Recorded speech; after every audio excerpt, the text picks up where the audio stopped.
नमस्ते प्रणाम आप सभी लोगन के मैं भोजपुरी गायक सूरज कांवरिया तहे दिल से प्रणाम करता हूं और स्टूडियो के डायरेक्टर के पद से भी आप लोगों को प्रणाम करता हूं और गायत्री म्यूजिक भोजपुरी के मेंबर होने का पद से भी आप लोगों को प्रणाम करता हूं। तो आइए आज हमारे स्टूडियो में आए हुए हैं, क्या नाम है आपका? सौरभ कुमार बिंद, हाँ, और शिवानी अफसाना और शिवानी राज जी। ये है क्या दिक्कत है? शिवानी जी। आप हमारे में कर दीजिए। अरे आपको वीडियो बनाना है, आप लोग देखते रहिए। वो हो जाएगा ना, ये चैनल पे। अरे चैनल पे चढ़ जाएगा, आप जाइए आपको मिल जाएगा वीडियो बना। और यहाँ पे सूरज भाई, हाँ देखिए वीडियो बना रहे हैं, आप लोग देखते रहिए। मैं लाइव आपको दिखा रहा हूँ कि कैसे। अरे मोबाइल बंद करिए, मोबाइल बाद में चलाइए। कैसे शिवानी राज ने इस गाने को गाया है, आप लोग देखिए।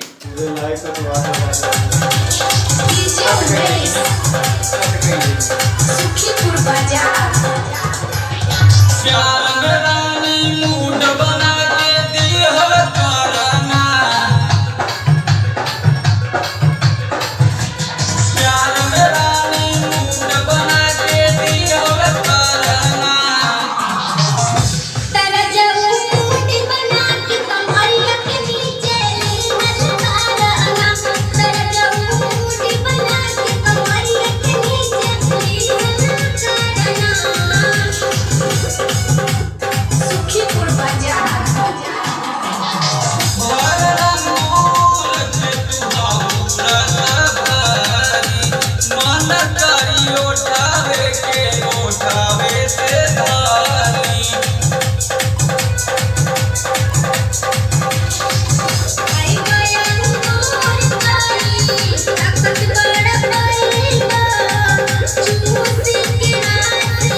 बहुत बढ़िया, बहुत लाजवाब। आप लोगों के बीच में बहुत जल्दी आएगा यह सॉन्ग। तो इसी के साथ नमस्कार प्रणाम, फिर मिलेंगे दीपक पाठक के साथ लाइव वीडियो में।